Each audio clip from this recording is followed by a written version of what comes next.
अमृत धारा योजना गौपालन को प्रोत्साहित करने और प्राकृतिक कृषि को बढ़ावा देने के लिए किसानों को 10 लाख तक के ऋण उपलब्ध कराना सरकार की प्राथमिकता के साथ काम किया जा रहा है और 3 लाख तक के ऋण पर गारंटी की आवश्यकता नहीं है, जिससे छोटे गौपालनकर्ताओं के लिए आसान हो रहा है।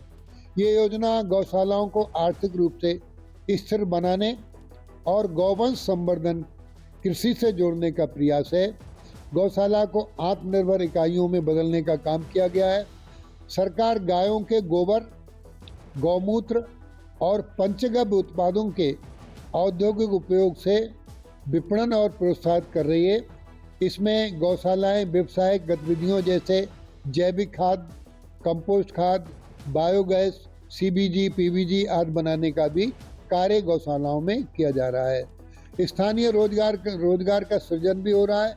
कई जिलों में गौशालाओं में पंचगव्य उत्पाद, बायोगैस संयंत्र इत्यादि के लिए मॉडल केंद्रों के रूप में विकसित किया जा रहा है। इस तरीके से गौशालाएं आत्मनिर्भर भी बनाने का काम किया जा रहा है। गौशालाओं में पशु स्वास्थ्य की सुविधा भी उपलब्ध है। हम लोग गौशालाओं को मेडिकल चेकअप, टीकाकरण और चिकित्सीय सुविधा पर विशेष ध्यान देने का काम कर रहे हैं। 2025-26 के बजट के तहत सरकार ने डायरेक्ट बेनिफिट ट्रांसफर डीबीटी के माध्यम से गौवंश को 1,500 रुपये यानी 1,500 रुपये प्रतिमाह देने की व्यवस्था की थी, जबकि अखिलेश सरकार में ये मात्र 30 रुपये रोज दिया जाता था। हमारी सरकार ने ये स्पष्ट कहा है कि राज्य में गायों का अपमान और वध बर्दाश्त नहीं किया जाएगा और इसके लिए प्रशासन स्तर पर निरंतर निगरानी होती रहती है। शहरी ग्रामीण समस्या का भी समाधान किया जा रहा है। सरकार ने सड़क पर भटकते गौवंश को गौशालाओं में ले जाने के लिए निर्देश दिए हैं। हर जिलाधिकारी को कहा है हाईवे के किनारे जो गाय दिखाई दें उन्हें रेडियम बेल्ट भी पहनाने का काम किया जा रहा है, ताकि सड़क दुर्घटनाओं, फसल नुकसान और किसानों की समस्या में कमी आए। गौवंश संरक्षण का ये प्रयास प्रशासन स्तर पर लागू हो रहा है। धन्यवाद। सर, स्वामी अभिमुक्तेश्वरानंद लगातार सरकार पर सवाल उठा रहे हैं। उन्होंने जो है गौकशी के जो है आरोप लगाए, क्या कहेंगे इस बारे में?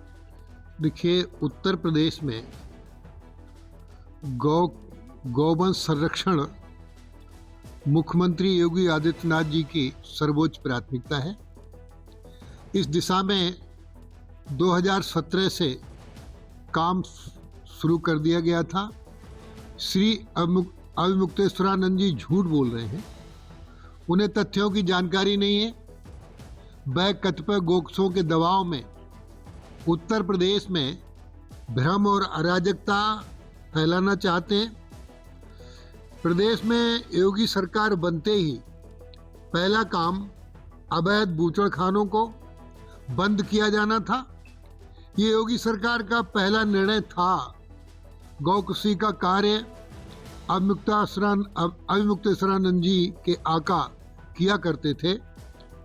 अभिमुक्तेश्वरानंद को संभवतः ये जानकारी नहीं है कि उत्तर प्रदेश में गौमांस, गौ हत्या पूर्णतया प्रतिबंधित है। यहाँ उत्तर प्रदेश में केवल सुअर, भैंस एवं बकरे का मीट नियमानुसार एक्सपोर्ट किया जाता है। उत्तर प्रदेश सरकार के गौ हत्या अधिनियम को और अधिक सख्त एवं प्रभावी किया गया है। उत्तर प्रदेश में माननीय मुख्यमंत्री योगी आदित्यनाथ जी की सरकार आते ही अवैध बूचड़खानों पर ऐतिहासिक कार्रवाई की गई है। 2017 के बाद पूरे प्रदेश में हजारों अवैध स्लॉटर हाउस बंद कराए गए। पशु तस्करी पर सख्त कार्रवाई की गई।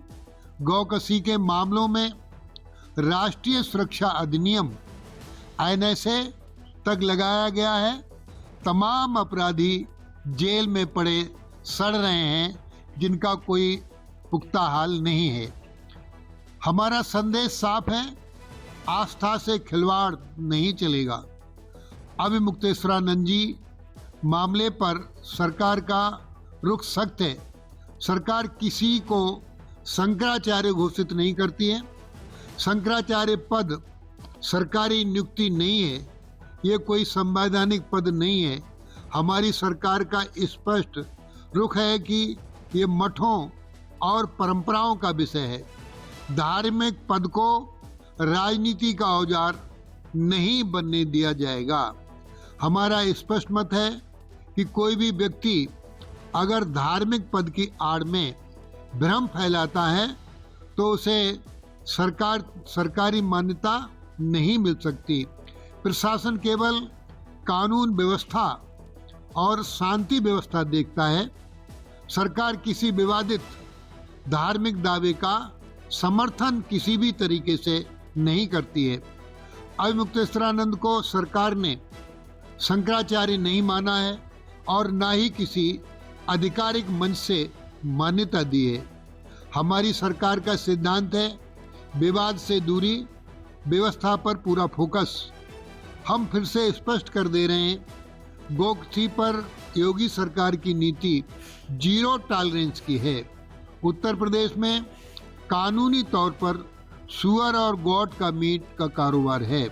धार्मिक पद सरकार नहीं बांटती, लेकिन कानून तोड़ने की छूट किसी को भी नहीं दी जा सकती। अभी हम लोग गौ संरक्षण के लिए उत्तर प्रदेश में संसाधन जुटाने का काम कर रहे हैं। गौशाला नेटवर्क, आत्मनिर्भर मॉडल और पशु कल्याण योजनाएं लागू की गई हैं ताकि गायों को संरक्षित, सुरक्षित और सुव्यवस्थित रखा जा सके। सरकार के प्रमुख कदम है गौ संरक्षण के लिए बजट आवंटन करना। गायों को किसी भी तरीके से कठिनाई नहीं रहे। सरकार एक दिन में 8 करोड़ रुपया 12 लाख गायों के खर्चे के लिए प्रदान करती है, उन्हें कोई कष्ट न हो। सरकार ने गौवंश संरक्षण व नेचुरल फार्मिंग के लिए राज्य बजट की घोषणा की है। इसका सबसे बड़ा हिस्सा केवल गायों की सुरक्षा, आश्रय और रखरखाव के लिए अलग से आवंटित है। इसमें गौशालाओं को आर्थिक रूप से सशक्त और आत्मनिर्भर बनाने की रणनीति भी शामिल है। गौशाला नेटवर्क का विस्तार भी किया जा रहा है। राज्य के प्रत्येक जिला स्तर पर गौशाला, गौ आश्रय केंद्र स्थापित और उनका विस्तार किया जा रहा है। हर शहरी, ग्रामीण, पंचायत और नगर निगम क्षेत्र में गौशालाओं की स्थापना पर ध्यान दिया जा रहा है। प्रत्येक गौशाला में कम से कम 1000 पशु क्षमता का लक्ष्य रखा गया है। इसके लिए गो वेलफेयर सेस लागू किया गया है ताकि नियमित फंडिंग सुनिश्चित हो सके, जैसे मंडी परिषद, एक्साइज आदि पर सेस का प्रबंध किया गया है। और